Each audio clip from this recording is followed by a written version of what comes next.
পরিস্থিতির শিকার না হলে কখনো বাস্তবতাকে চেনা যায় না। স্বার্থ বড়ই আজব জিনিস।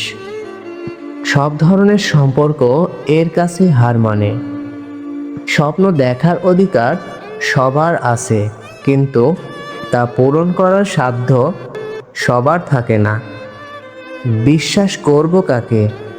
সুযোগ পেলে নিজের ছায়ায় নিজেকে একা করে হারিয়ে যায়। তোমাকে যে সব সময় উপদেশ দিয়ে বেড়ায়, এক সময় দেখতে পাবে সেই তোমার জীবনের সবচেয়ে বড় ক্ষতির কারণ।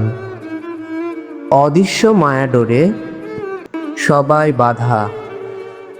কষ্ট না পেলে সেই মায়াডোরের অনুভূতি লক্ষ্য করা যায় না।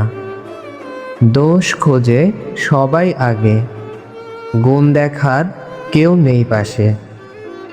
যাকে বলি আপনজন, প্রয়োজনে সেই দেয় দখল। জীবনটা সত্যি কঠিন বটে, কিন্তু মুখে হাসি থাকতেই হবে।